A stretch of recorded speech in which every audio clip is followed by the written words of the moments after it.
Sfas Emes that points out that the reference to the chiyuv of simcha, of being joyous on Shmini Atzeres, is from Vayisa Ach Sameach, Ach and Rak in Kol Kula Amiyutim, they're exclusive. He said that the exclusiveness here is that the entire Sukkot, we exploited the instruments of the Arba Minim, the Sukkah, in order to attain to Simcha. And there was a mitzvah of Simcha. Now we're left Ach Sameach, without the Arba Minim, without the Sukkah, and just with Simcha. And he understands it in a positive sense, that we have now attained to a level that we don't require the instrumentality of other experiences to get to the Simcha. We had to go through the process. And the only way to get to Shmini Atzeres is if it was preceded, it's only the 8th day if it was preceded by the other 7 days. And it's a culmination, a climax, though it's a regel b'fnei atzmo in Pashar, Pazar Kashav, that we make a Zman, but it's not considered, they're not 4 regalim, they're shlosh regalim. And many poskim hold it, but the evidence, if somebody says on Shmini Atzeres, Chag HaSukkos, b'diavad is Yitzah. So it is partakes of Sukkos and it's not Sukkos. But we've reached a point somehow that we've gotten to the relationship Simcha in an inherent way, in an essential way, that we don't require the other mitzvahs. And it was designed like that. Only through going through the process of the mitzvahs of Sukkot could we get there. It does require an understanding.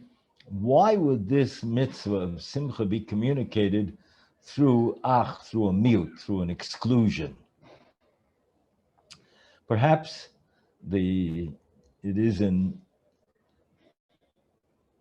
the answer lies in what we talked about Erev Sukkot, the idea that when somebody lives in a state of fantasy, in a state of illusion, that the material world is going to deliver the pleasure, the joy that he needs, then he can't get to real joy. It's only when he puts it, he pigeonholes it in its right place. Do we require it in order to fulfill the mitzvahs? Do we require a certain sense of pleasure, of simcha shel mitzvah, of eineg Shabbos, of joy in our lives? Yeah. Recently, here in Eretz Yisrael, Gershon Edelstein, you should be stark and gesund, has been reviewing the necessity to be b'simcha, to have a sense of humor, to have a sense of joy in life, because it is a requirement in order to be able to function properly. It's as if it is the lubricant that keeps the motors from overheating. Rabbi Givega said it in the Zatzal, in the Magefa in his time, that those who are not besimcha are more vulnerable to getting sick. That today modern medicine understands that a little bit better. is that the psychological state of the person is a integral part of his medical soundness and his ability to ward off any kind of attacks or challenges to the body, let alone to the soul.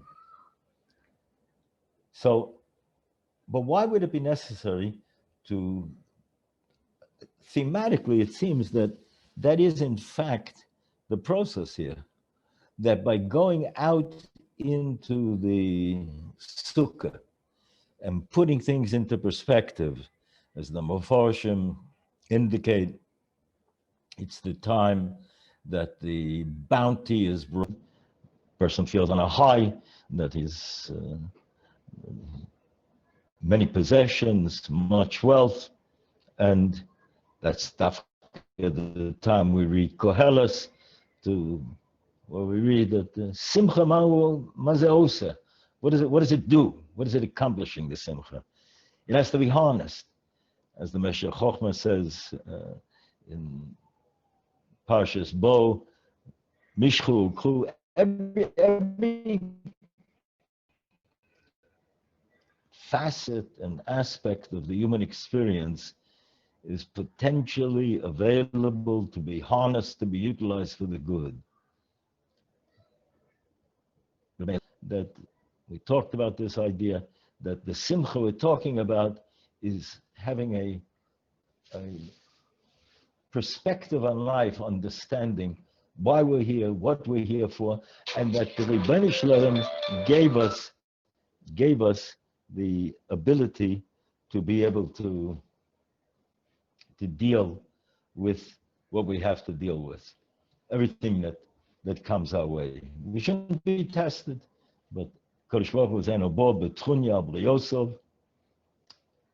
I think in a sense we can liken that to, they tell the story in Yerushalayim that the Brisker Rav was walking and stopped to watch children play. Somebody joined him, and the Rav asked the other fellow, how come children are invariably besimcha?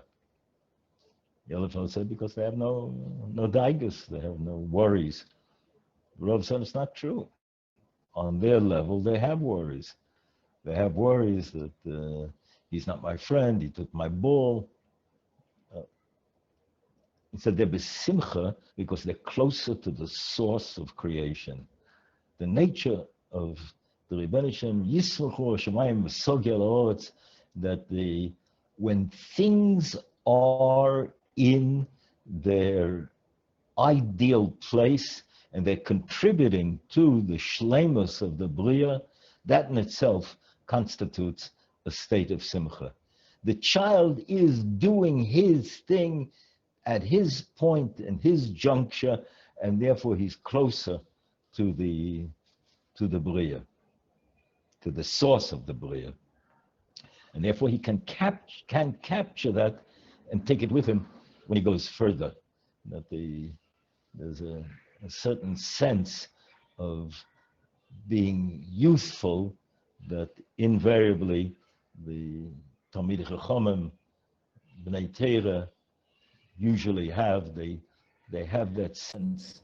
That's where Gershon should be starting some differentiates between frivolity and litzonis, which undermines everything. Just it's an insidious kind of an acid that just eats through everything if it's litzonis, or it's wit that sees. Wit is, I would think we can define as noting the gap between the ratzui and the matzui, between what we would refer to the situation to be to the reality of it. Okay, so in order to live, Rav Dessler points out that B'Shivas Tzion, we say in Shir HaMalos, V'hayinu kecholmim, we will be like dreamers. Says Rav Dessler that, why is it in the past tense? V'hayinu kecholmim, we we were like dreamers.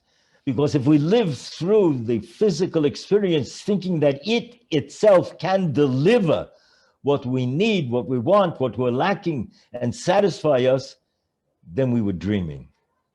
If we utilized it, exploited it to get to where we have to be, to utilize it for mitzvahs, getting to the point where we could be Oved Hashem, oh, they're always inescapable.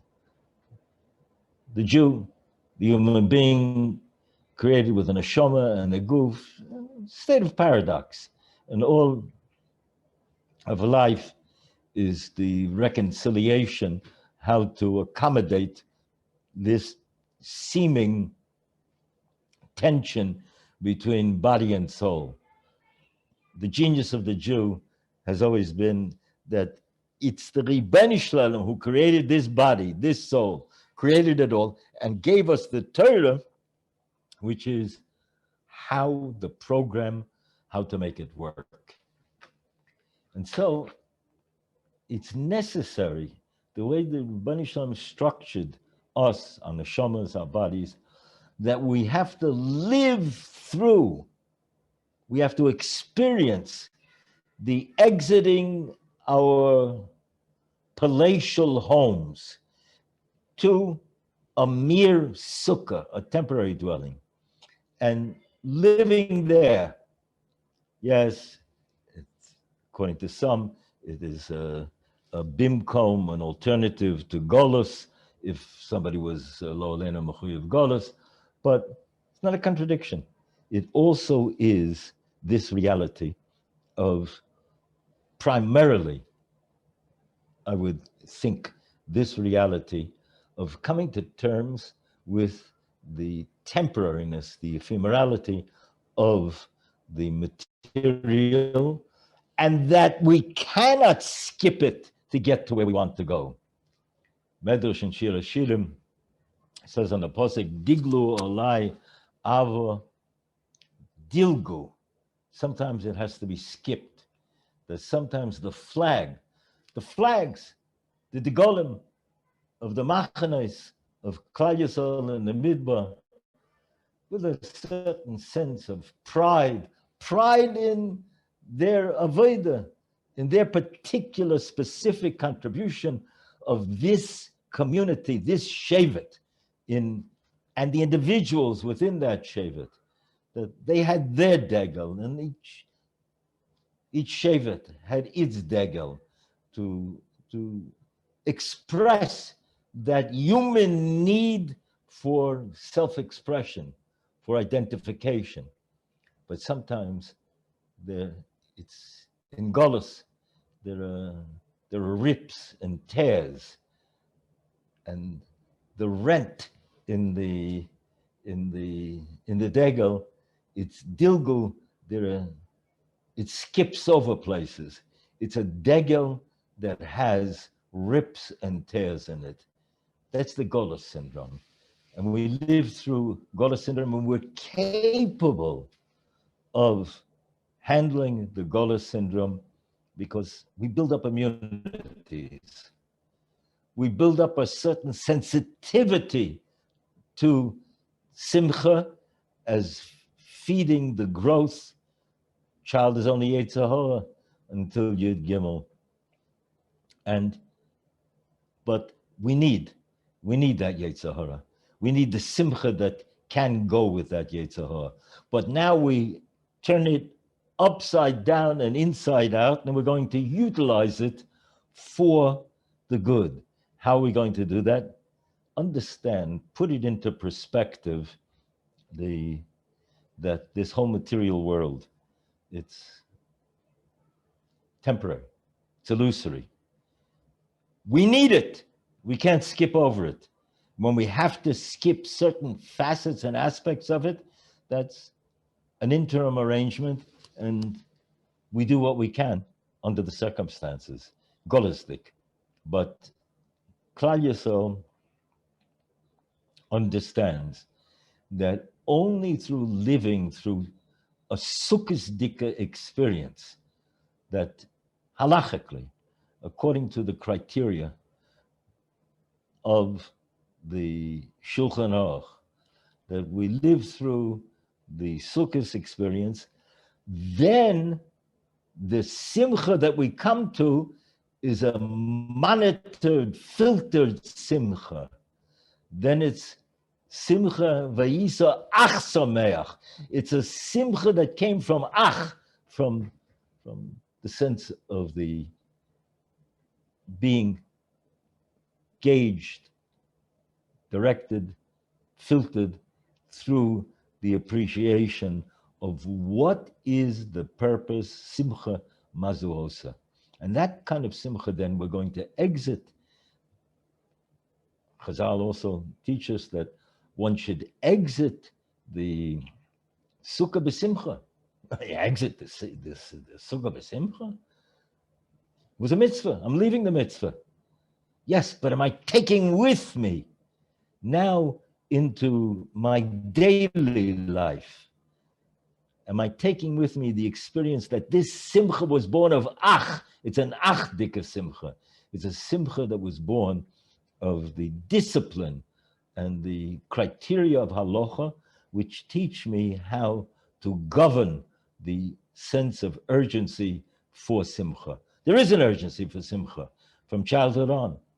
There is a need to have that sense of joy in being alive, in having the gift of life, in celebrating that gift of life. Non-Jews, lahavdil, have been on to that as well. But what do you do with it? Where do you go with it?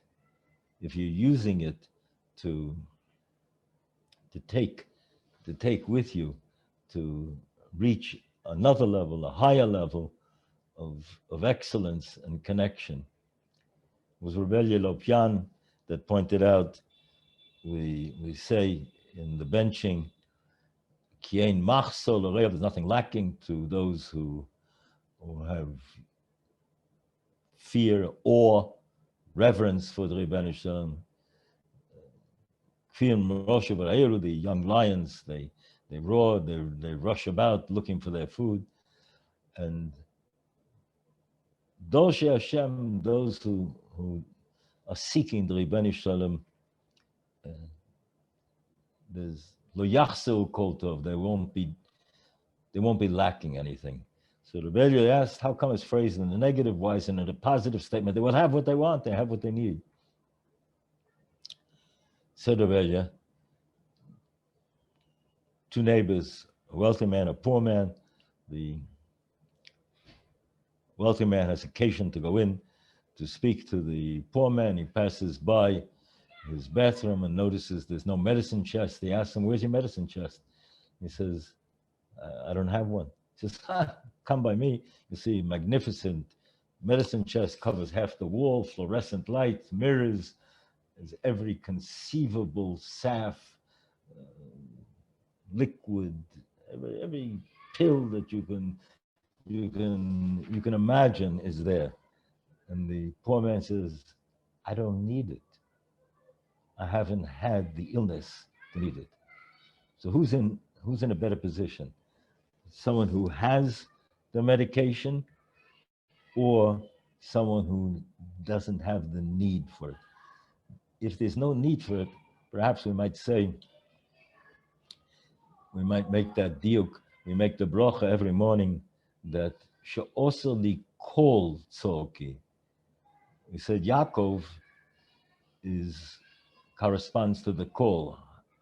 Bako, Mikol, kol. Bako is Avram, that was the mitzvah that he was given the mitzvah of sukkah, given a son, given a daughter.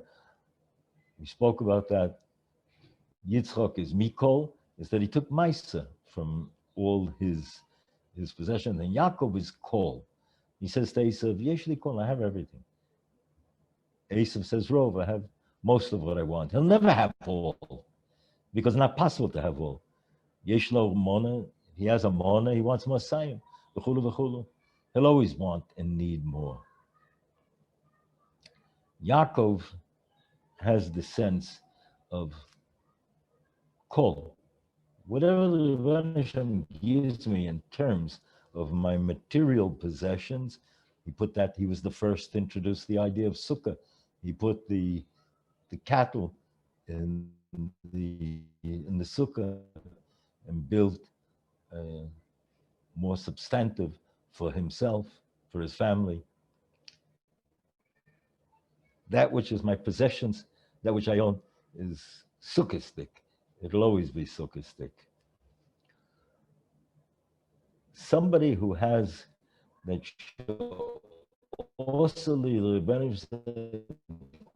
call gave me everything. When is I don't become hooked on the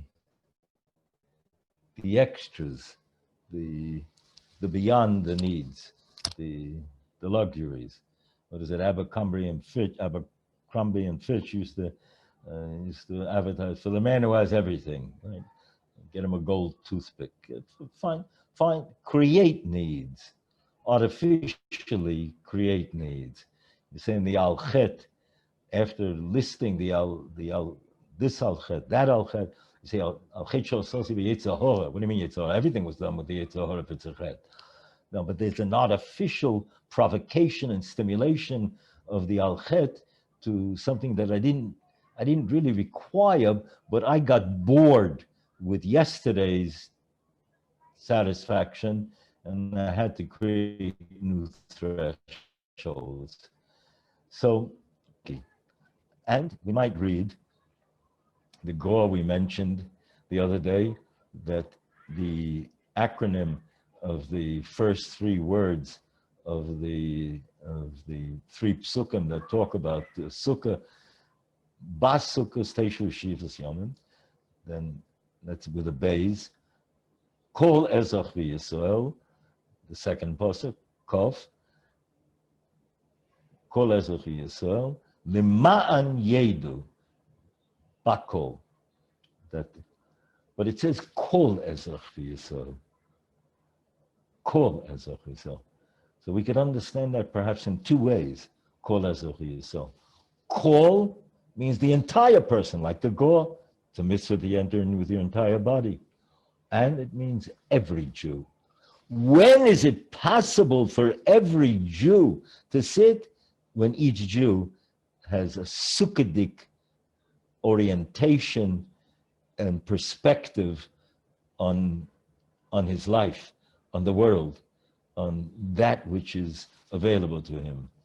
What is his friends he has no need for. He has kol tzorki. When he has kol tzorki, then there can be achdus. Then it's ruyan kol yisrael b'sheves b'sukkah echos. There was one Jew who was a friend and a donor of Ohr Somayach, one city in the world. Once organized for me to come, stayed in his home many times previously, and this time he had organized for me to speak at a dinner of a local school, and picked me up at the airport with a chauffeur-driven car, and get into the car. This is about 25 years ago, and hands me a phone. He said, call your wife. He knew my wife, his wife, my wife, myself. We had been out to dinner in Yerushalayim a number of times. Tell her you arrived okay. I said, no, not necessary. He said, no, I hadn't seen, this is probably maybe one of the first times, surely one of the early times I had seen a phone in a car 25 years ago. So yeah, she's accustomed to my flying, and this is a hop, skip, and a jump to get here rather than to my normal flights. So he said, no, cool. Okay, I cool. Said I'm speaking from a car on the road in so-and-so's car. So he said to me, tell her what kind of car you're speaking from. I'm not sure. He said, it's a Rolls Royce. Okay, so I'm not sure what the price ranges are today on different cars, but a Rolls Royce 25 years ago, comparison to other cars was considered to be top of the line. Okay, so I didn't know you're such an Amor. You didn't know what an Amor. You don't know what a, didn't recognize a Rolls Royce. Okay, I took the Teichucha. 6 months later, this friend, is visiting Yerushalayim. He's staying at the King David Hotel, and I go to pick him up with my car. Then was a Fiat 850, which sat 4 people. It had it was a floor shift, no radio, no heater. No, it did have a heater that worked sometimes. Of course, no air conditioning. And I just happened to be transferring a phone from the yeshiva to my home. My phone was broken at home, and it was a bit of a feat then to get the telephone company to come down. It was still governmental to fix it. Okay, I pick him up, and I come to I'm parking in the front of the King David. He comes out and he says, "Where's your car?" I said, "This is my car." I said, "Come on, stop kidding. Where's your car?" No, this is my car. We get into the car, we start driving, we drive a few blocks. Okay, so it's very funny. Now where's your real car parked? I said, "No, this is it." I picked up the phone from the floor in the back. I handed him the phone. I said, "Call your wife, tell her everything is okay." That car, drove it for 18 years till the bottom fell out, and a lot of auspicious people, that particular friend, and many others, including government officials, Israeli, American, drove in that car. Long story for another time, how I wound up getting that car to begin with. But how do you relate to your possessions? Do you relate to them as they define you? They determine who and what you are? Lahavdi Alavdi Abdullah, the German philosopher Schopenhauer once said, most people define a man not by who he is, but by what he has. And people fall prey to that because they define themselves in terms of how others perceive them. But that's not, I want to know how the Rebbeinu Shem. Do I have a responsibility that the Rebbeinu Shem says to me at Tiferes, to the Brias, I have to behave in a manner that's covered up Brias too? Of course. But who makes that determination? What is called covered up Brias? Which segment of the population, which tzibur will, if they're on mark and it corresponds with the Rotzen Abayre, then I have a responsibility to that tzibur. If it's a tzibur even that's just reaching and searching, they're doshesh and they're looking for the Rebbeinu Shem, I have a responsibility to present my case, myself, to them in a way that is palatable, that is attractive as well. On the other hand, I'm never going to distort or misrepresent the truth because of that. Yaakov is ish emes. There are situations where the Jew, if he's asked if so-and-so is a great host, he can hem and haw a bit to not to say anything negative, but not to sell him too much because maybe people will exploit him. There are times where emes was tossed down to this earth for us to understand the complexity of the criteria and the contingencies of how, where, and when to apply. Not for self-interest, but according to what the Rebbeinu Shalom defines as right. It's part of the fact that this material world always has a certain level of dimension until Bias Hagel that there's something missing. Did it have to be that way? If Adam Rishon hadn't failed, if Klal Yisrael hadn't made the Egel, we'd be living in a different world. But inasmuch as this is the world that we have been given, we have to, in fact, make the determination accordingly. And we need simcha, but we need a simcha that is a wholesome, healthy simcha. Banisham should give us the koyach that we should take from the we understand that we need these days of Sukkah Simchadik in Simchadik, being in a temporary dwelling. Then enough of that absorbed into my bloodstream, into the collective experience of Klal Yisrael, we will then be able to exit the Sukkah b'simcha and attain to a kind of simcha that will be a vaccination against despondency, against being overwhelmed by the roar and foolishness of people who relate to the physical as the end-all and be-all, that super-reductionist absurdity. Shem Yitein, that we should all be zeicha to simcha and brius hanefesh and brius haguf b'mheira b'yameinu v'yisa Ohr Somayach. A good night to everybody.